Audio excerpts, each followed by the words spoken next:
दिल्ली में बढ़े हुए पॉल्यूशन पर कंट्रोल मुश्किल हो रहा है, जबकि दिल्ली और केंद्र सरकार दोनों इस मुद्दे पर मुस्तैद है। ऐसे में दिल्ली की इस दमघोटू जहरीली हवा से निजात के लिए कुछ लोग चीन का एग्जाम्पल देते हैं और कुछ जापान और ब्रिटेन की बात करते हैं। वहां एक वक्त बढ़े हुए एयर पॉल्यूशन से अब बहुत हद तक मुक्ति मिल चुकी है। आखिर भारत के लिए इनमें से कौन से मॉडल को अपनाया जाए, AQI कंट्रोल में रहे, ताकि सवाल है कि प्रदूषण से जंग का क्या हल है, ब्रिटेन, जापान या फिर चीन मॉडल।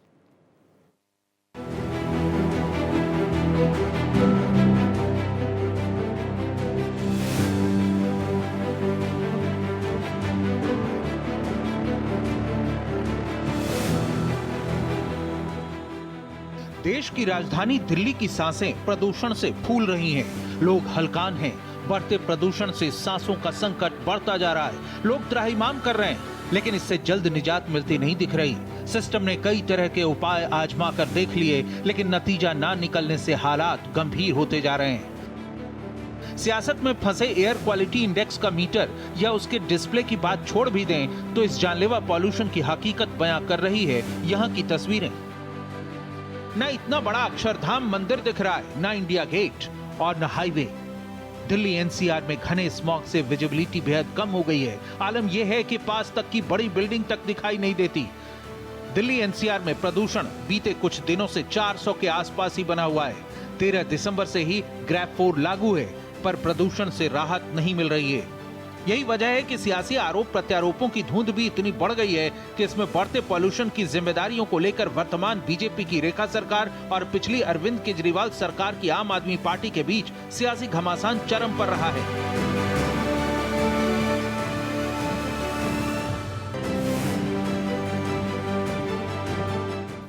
ऐसे में दिल्ली की रेखा सरकार लगातार AQI को कंट्रोल करने के नए नए तरीके आजमा रही है। एक बार फिर दिल्ली के पर्यावरण मंत्री सामने आए और उन्होंने कहा कि ग्रैब 4 लागू होने के बाद अभी तक 612 नियम तोड़ने वाली इंडस्ट्रीज पर कार्रवाई की गई है और दिल्ली में प्रदूषण फैलाने वाली फैक्ट्रियों को अब से सीधे सील करने के आदेश दिए गए हैं। PUCC सर्टिफिकेट्स की भी थर्ड पार्टी इंस्पेक्शन अलग से हम करवा रहे हैं। मैं आपको ये बता सकता हूं, उसकी सख्त मॉनिटरिंग रही है। ट्रांसपोर्ट डिपार्टमेंट के लोग वहां पर मौके पर रहे हैं और इसी के कारण 10,000 ऐसी गाड़ियां, अब सोचिए 10,000 गाड़ियों को तो हमने आइडेंटिफाई किया है जो पोल्यूटिंग थी, जिनको दोबारा से अपने मापदंड ठीक कराने पड़े, फिर PUCC मिला। इसी तरह हजारों ऐसी गाड़ियां जो BS6 से कम थी, उनको दिल्ली में आने से रोका गया। आपने भी नोटिस लिया होगा, दिल्ली का ट्रैफिक में भी उससे काफी फर्क पड़ा है। ये भी एक कारण है पोल्यूशन कम होने का। दिल्ली की एयर क्वालिटी इंडेक्स सुधारने के लिए दिल्ली सरकार ने अब तक कई कदम उठाए हैं, जिनमें शॉर्ट टर्म और लॉन्ग टर्म दोनों के सबसे अहम कदमों की बात करें तो एयर पॉल्यूशन मिटिगेशन प्लान 2025 के तहत 81 छोटे बड़े कदम उठाए गए। 1 नवंबर 2025 से दिल्ली के बाहर से आने वाले केवल BS6 मानक वाले डीजल, CNG या इलेक्ट्रिक कमर्शियल वाहनों की ही एंट्री हो रही है। 3000 वर्ग मीटर से बड़ी सभी इमारतों जैसे मॉल, होटल और ऊंची इमारतों पर एंटी स्मॉग गन लगाना अनिवार्य कर दिया गया है। IIT कानपुर के सहयोग से कृत्रिम बारिश का एक पायलट प्रोजेक्ट शुरू किया गया। सरकारी स्कूलों के 10,000 क्लासरूम में एयर प्यूरिफायर लगाने के लिए टेंडर जारी किया गया है। दिल्ली मेट्रो की तरफ से 2,299 ई-ऑटो और सड़कों पर 5,004 नई इलेक्ट्रिक बसें उतारने का टारगेट रखा गया है। प्रदूषण नियंत्रण प्रमाण पत्र यानी PUC के बिना पेट्रोल पंपों पर ईंधन देने पर रोक है।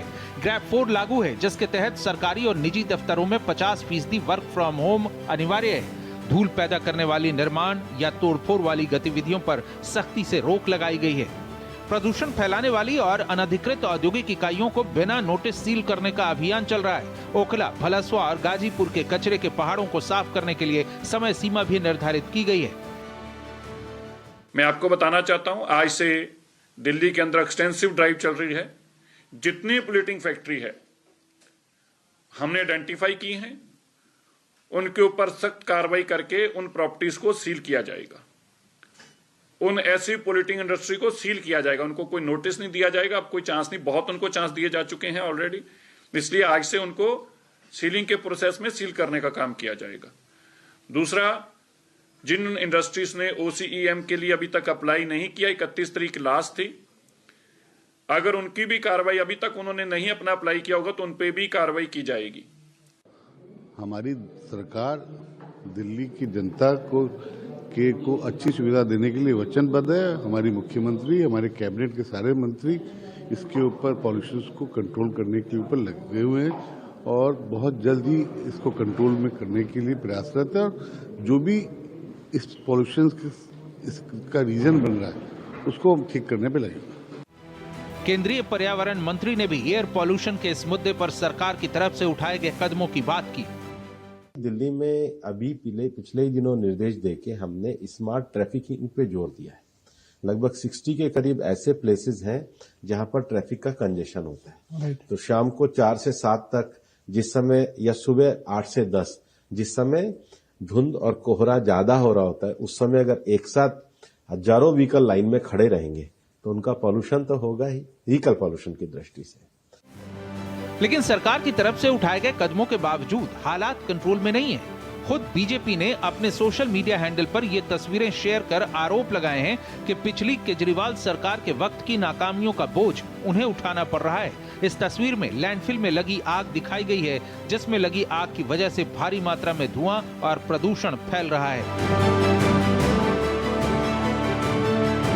इसी तरह दिल्ली और आसपास के इलाकों में बैन के बावजूद कहीं हॉट मिक्स प्लांट धड़ल्ले से चल रहा है तो कहीं निर्माणाधीन बिल्डिंग में ही तोड़-फोड़ मशीनें चल रही हैं।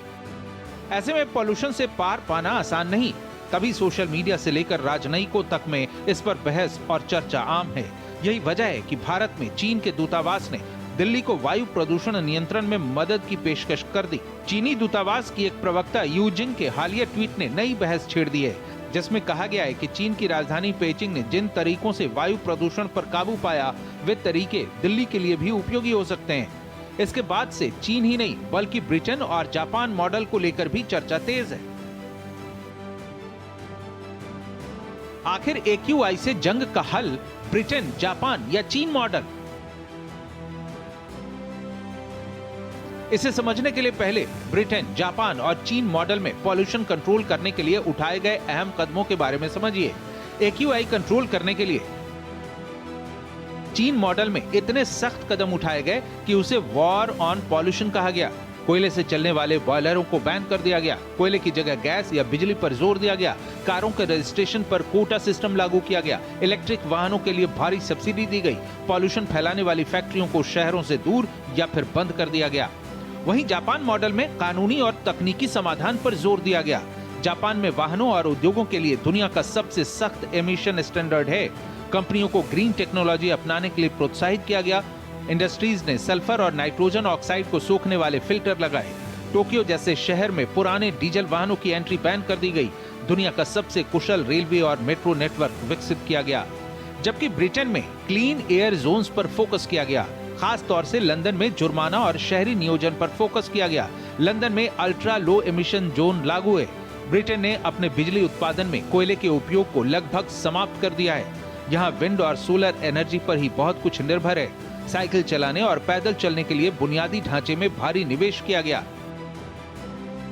इस तरह से देखें तो जहां चीन सख्ती और त्वरित कार्रवाई पर केंद्रित है, वहीं जापान तकनीक और नियमों पर और ब्रिटेन जुर्माना और ग्रीन ट्रांसपोर्टेशन पर जोर देता है।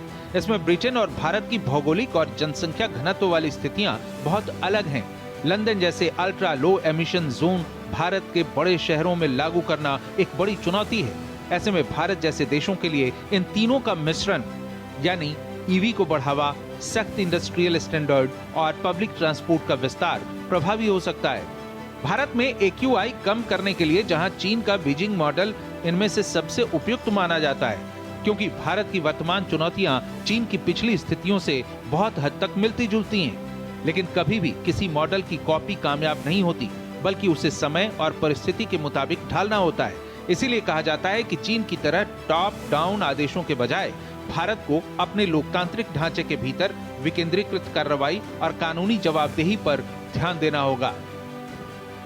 इन सबके बीच राजधानी में प्रदूषण के बढ़ते प्रकोप को लेकर केंद्र सरकार लगातार एक्शन मोड में है। केंद्रीय पर्यावरण मंत्री भूपेंद्र यादव ने अधिकारियों को निर्देश दिया है कि 1 सप्ताह के भीतर एयर क्वालिटी साफ और दिखने वाला सुधार नजर आना चाहिए। इसके लिए नियमों के सख्त पालन, ट्रैफिक मैनेजमेंट और कंस्ट्रक्शन एक्टिविटीज पर कंट्रोल रखने जैसे कदमों पर जोर दिया गया है। Bureau report, Bharat express.